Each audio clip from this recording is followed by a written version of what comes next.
Breaking news చూస్తున్నారు. Dubai పై drone attack జరిగింది. అల్ దఫ్రాలోని Barack nuclear power plant పై drone attack జరిగింది. దాడి జరిగిన వెంటనే భారీగా మంటలు ఎగసిపడ్డాయి. మంటలు అదుపులోకి తీసుకొచ్చేందుకు తీవ్రంగా శ్రమించాయి యూఏఈ ఫోర్సెస్. ఇన్ఫాక్ట్ యూఏఈ అధికారులు అక్కడ రంగంలోకి దిగారు. వాటిని అదుపులోకి తీసుకొచ్చే ప్రయత్నం చేస్తున్నారు. ఫైల్ షాట్స్ మీరు చూస్తున్నారు. నిజానికి రేడియేషన్ ముప్పు లేదంటూ అధికారులు చెప్పుకొచ్చారు. రంగంలోకి ఇప్పటికే ఎమర్జెన్సీ టీమ్స్ దిగాయి. ఇదే అంశానికి సంబంధించి ఇంటర్నేషనల్ అటామిక్ ఎనర్జీ ఏజెన్సీ కూడా రియాక్ట్ అవుతూ ఉంది. ఈ ఘటనను పూర్తి స్థాయిలో పర్యవేక్షిస్తున్నామంటూ ఇటు international atomic energy agency IAEA చెప్పుకు రావడం ఈ ప్రమాద తీవ్రతను అద్దం పడుతూ ఉంది. కొద్దిసేపటి క్రితం మంటలు చెలరేగాయి. మరి ముఖ్యంగా Barakah nuclear power plant, Al Dhafra రీజన్లో ఉన్న బరాక్ న్యూక్లియర్ పవర్ ప్లాంట్లోని ఇన్నర్ పెరిమీటర్ గురించి మాట్లాడుకుంటే అక్కడ దట్టు ఒక ఎలక్ట్రికల్ జనరేటర్ దగ్గర డ్రోన్ అటాక్ జరిగింది అంటూ కూడా ఇటు ఇంటర్నేషనల్ మీడియా కోట్ చేసుకుంటూ వచ్చింది. అబుదాబి మీడియా ఆఫీస్ కూడా కన్ఫర్మేషన్ ఇచ్చింది. అయితే ఈ ప్రమాదంలో ఇంతవరకు ఎటువంటి గాయాలు నమోదు కాలేదు. దాంతోపాటు రేడియోలాజికల్ సేఫ్టీ లెవెల్స్ కూడా ఎక్కడ ఎఫెక్ట్ అయ్యాయని చెప్పి ఎక్కడ ధృవీకరించలేదు. ఇప్పటి వరకు చూసుకున్నప్పుడు ఈ అంశాన్ని చెప్పుకొచ్చింది ఏకంగా ఫెడరల్ అథారిటీ. అక్కడ న్యూక్లియర్ రెగ్యులేషన్స్ సంబంధించి ఒక ఫెడరల్ అథారిటీ ఉంటుంది కదా, అది కన్ఫర్మేషన్ ఇచ్చుకుంటూ వచ్చింది. ప్లాంట్లోని ఎసెన్షియల్ సిస్టమ్స్ అయితే ఎక్కడ ఇబ్బంది జరగలేదు, ఎక్కడ వాటికి ఇబ్బంది కలగలేదు. ఆపరేషన్ అయితే మాత్రం నార్మల్గానే ఉంది అనేది. అయితే ఇదే అంశం మీద international atomic energy agency IAEA కూడా రియాక్ట్ అయింది. ఇది ఎవరు? IAEA అంటే కనుక యుఎన్స్ వాచ్ డాగ్. ఇది అంటే ఐక్యరాజ్య సమితికి సంబంధించిన వాచ్ డాగ్. మీరు చూడొచ్చు IAEA చేసిన ట్వీట్ని. The IAEA has been informed by the UAE that radiation అంటూ కూడా కొద్దిసేపటి క్రితం IAEA చేసిన ట్వీట్ని మీరు చూడొచ్చు స్క్రీన్ మీద. ఇదే అంశానికి సంబంధించి IAEA ఏం చెప్పిందో మరి కాసేపట్లో నేను మీకు డీటెయిల్గా వివరించే ప్రయత్నం చేస్తాను. ఎందుకంటే ప్రస్తుతం ఈ పరిస్థితిని పూర్తిగా సమీక్షిస్తున్నాం అంటూ ఇంటర్నేషనల్ అటామిక్ ఎనర్జీ ఏజెన్సీ చెప్పుకొచ్చింది. ఎక్కడ ఏ సందర్భంలోనైనా దుబాయ్కి మా అవసరం కావాల్సి వస్తే మేము వెళ్తాం, అక్కడ ఉంటాం, మేము వాళ్తాం. ఈ అంశాన్ని పూర్తిగా పరిశీలన చేస్తూ ఉంటూ చెప్పుకొచ్చింది. ఇంకా ఏమంటోంది IAEA? UAEకి సంబంధించి కొద్దిసేపటి క్రితమే ఇక్కడ IAEA కూడా రియాక్ట్ అయింది. The IAEA has been informed by the UAE that radiation levels at the Barak NPP remain normal and no injuries were reported after a drone strike this morning caused a fire in an electrical generator located outside the inner site perimeter of the NPP nuclear power plant. NPP ante emergency diesel generators are currently providing power to the NPP's unit 3. The IAEA is following the situation closely and is in constant contact with the UAE authorities, ready to provide assistance if needed. DG అంటూ కూడా అక్కడికి సంబంధించి వాళ్ళని tag చేస్తూ expresses grave concern about the incident and says military activity that threatens nuclear safety is unacceptable. The DG reiterates call for maximum military restraint near any NPP to avoid the danger of a nuclear accident అంటూ కూడా IAEA కొద్దిసేపటి క్రితం చెప్పుకొచ్చింది. ప్రస్తుతం ప్రమాద ఘంటికలు మోగిస్తూ ఉన్నాయి Iran, Israel, at the same time America మధ్య యుద్ధ వాతావరణం. అసలు ఎందుకు ఇప్పుడు అటాక్ జరిగింది అనేది మాట్లాడుకునే ప్రయత్నం చేస్తే, ఎందుకు అటాక్ జరిగిందంటే కొద్ది గంటల క్రితం ఇదే ఇజ్రాయెల్ లెబనాన్ మీద దాడికి పాల్పడింది. ఎక్కడ ఉన్న లెబనాన్ మీద దాడికి పాల్పడితే ఇక్కడికి జరిగే నష్టం ఏంటి అని చెప్పి క్వశ్చన్స్ రైజ్ అవ్వచ్చు కాక. Let me clear a picture for that. ఎందుకంటే లెబనాన్లో ఉంది ఇరాన్కి మద్దతుదారులు హెజ్బుల్లా, హమాస్, హౌతీ, వీళ్ళ గురించి మాట్లాడుకుంటూ ఉంటాం కదా. ఇటు లెబనాన్లో ఉన్న హెజ్బుల్లా అక్కడ టార్గెట్ చేస్తే ఆబ్వియస్లీ అది ఇరాన్ మీద అటాక్కి. మీకు గుర్తుంటే కనుక ఒక మాటని ఇక్కడికి వెళ్ళి కోట్ చేస్తా. లెబనాన్ మీద దాడి చేస్తే అంటే లెబనాన్ మీద కూడా దాడులు ఆపేయాలనేది ఇరాన్ పెట్టిన కండిషన్స్లో ఒకటి. అంటే ఎంత క్రిటికల్ అర్థం చేసుకోవచ్చు. లెబనాన్లో హెజ్బుల్లా కనుక టార్గెట్ అయితే మేము విడిచిపెట్టాం, మా కండిషన్స్లో అది కూడా ఒకటి. మీరు లెబనాన్ టార్గెట్స్ని ఆపకపోతే మా టార్గెట్స్ ఇక్కడ కంటిన్యూ అవుతాయంటూ అర్థం వచ్చేలాగా ఇరాన్ చెప్పుకొచ్చింది. That shows the kind of importance ఎవరు ఇరాన్ లెబనాన్కి, హెజ్బుల్లాకి ఇచ్చేది. సో ఎప్పుడైతే అటు లెబనాన్ మీద ఇజ్రాయెల్ అటాక్కి వెళ్ళిందో వెంటనే ఇక్కడ యాక్టివేట్ అయ్యారు ఇరాన్లో ఉన్న ఫోర్సెస్. ఇరాన్లో ఫోర్సెస్ యాక్టివేట్ అయ్యి దుబాయ్ మీద దాడికి పాల్పడ్డారు. ఎందుకు దుబాయ్ మీద దాడికి పాల్పడ్డారు? ఎందుకంటే పక్కన ఇవన్నీ కూడా దుబాయ్ కావచ్చు, మన ముఖ్యంగా ఇక్కడ ఈ ఉన్న దేశాలన్నీ కూడా అమెరికాకు మిత్ర దేశాలు.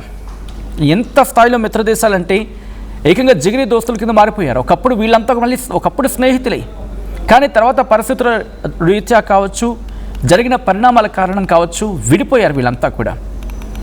అది ఆ ప్లేస్ని ఇప్పుడు అమెరికా అడ్వాంటేజ్ తీసుకొని వాళ్ళని దోస్తులు చేసుకుంది. సౌదీ అరేబియా కావచ్చు, యూఏఈ కావచ్చు. అండ్ ఇరాన్కి సౌదీకి ఎప్పుడూ ఆధిపత్య పోరు ఉంటుంది. ఇది జస్ట్ కాంటాక్ట్స్, నేను మీకు రిఫరెన్స్ కోసం చెప్తాను అంతే. ఇప్పుడు ఎక్కడైనా దాడి జరిగితే, అంటే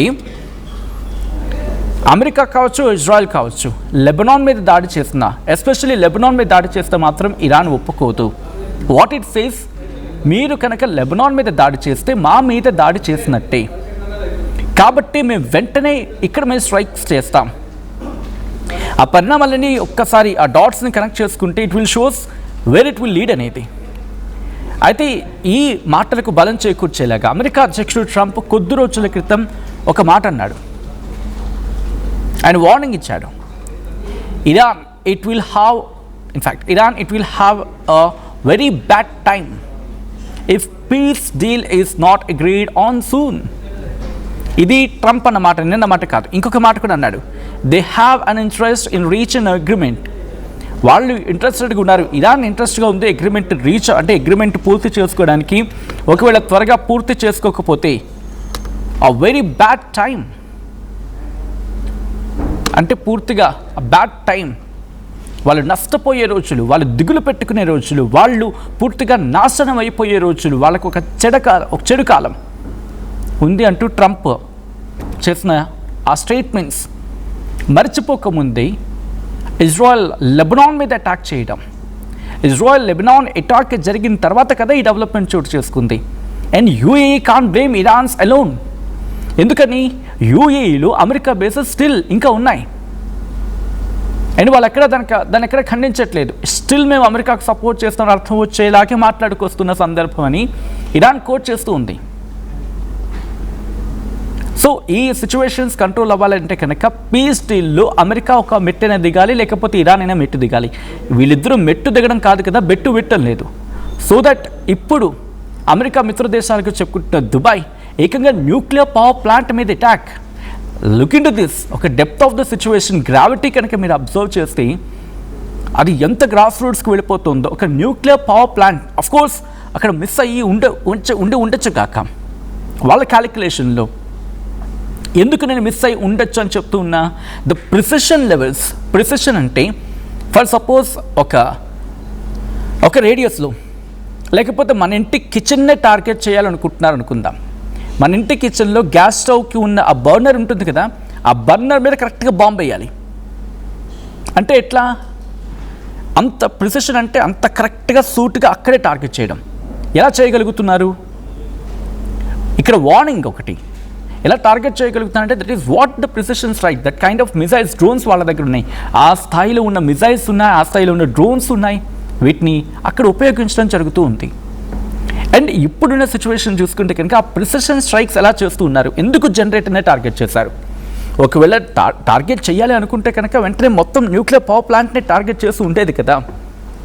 బట్ ఏంటి ఇక్కడ కావాల్సింది? ఇరాన్కి పూర్తిగా దుబాయ్ని లేపేయడం కాదు. అండ్ న్యూక్లియర్ పవర్ ప్లాంట్ని టార్గెట్ చేస్తే బ్లేమ్ అంతా ఇప్పుడు ఇరాన్ వైపు షిఫ్ట్ అవుతుంది.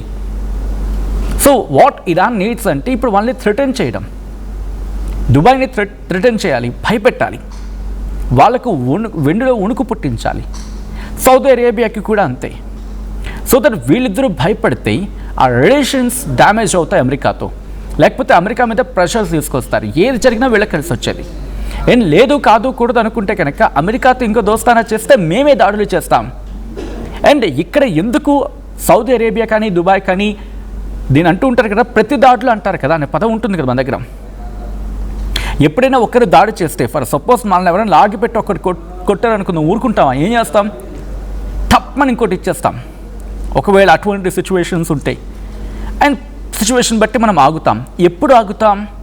అవతల వ్యక్తి మనకన్నా బలవంతుడైనా, లేకపోతే అవతల వ్యక్తి మనకెంతో ప్రేమ చూపించడం, లేకపోతే అవతల వ్యక్తికి సంబంధించిన సమూహం, లేకపోతే ఒక వర్గం అటు నుంచి మనకు దెబ్బ కొట్టిన తర్వాత మనం దెబ్బ కొడితే మనకి రివర్స్ అవుతారనుకున్నప్పుడు ప్రస్తుతం ఆగే పరిస్థితులు ఉంటాయి. ఇదే సిచ్యువేషన్ సౌదీ అరేబియా ఇప్పుడు ఫేస్ చేస్తుంది. ఇరాన్ మీద అమెరికా దాడి చేసినప్పుడు సపోర్ట్గా వెళ్ళలేదు కాబట్టి ఇప్పుడు కనుక యుఏఈ దాడి చేస్తే అండ్ పూర్తిగా ఒక వర్గం అంతా కూడా వాళ్ళని టార్గెట్ చేయొచ్చు అనేది యుఏఈకి ఉన్న భయం. అందుకే మాటల తూటాలు పేలుస్తోంది తప్ప they are not going against what you want. వాళ్ళకి దాడి చేయాలని ఉంది కానీ ఆ దాడి చేయడానికి సంబంధించి అవకాశాలు లేవు. సో ఇప్పుడు అదే పరిస్థితి. ఆ డాట్స్ కనెక్ట్ చేస్తూ మాట్లాడితే కనుక ఎప్పుడైతే లెబనాన్ మీద అటాక్ జరిగిందో విత్ ఇన్ అవర్స్ ఇక్కడ అటాక్ జరిగింది. ఈ కథనం మిమ్మల్ని కాస్త కలవరపరచవచ్చు. అయితే మిమ్మల్ని కలవరపాటుకు గురి చేయడం ఆర్టీవీ ఉద్దేశం కాదు. కానీ ఇటువంటి కథనాలు చూసినప్పుడు కాస్త కలవరపాటుకు గురి అవకాశం ఉంటుంది కాబట్టి దీనికి సంబంధించి తగిన జాగ్రత్తలు తీసుకోవాలని ఆర్టీవీ సూచించడం జరుగుతుంది. This is a disturbing content. Video description is highly advised.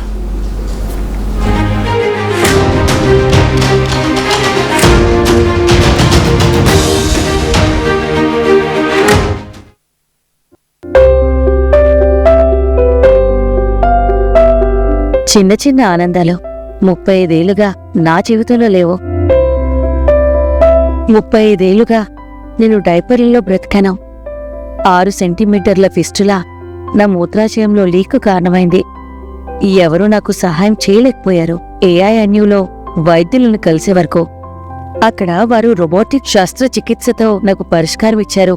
వారు నా ఆత్మవిశ్వాసాన్ని కూడా తిరిగిచ్చారు. Precision Care makes it possible. The Center for Robotic Surgery at AINU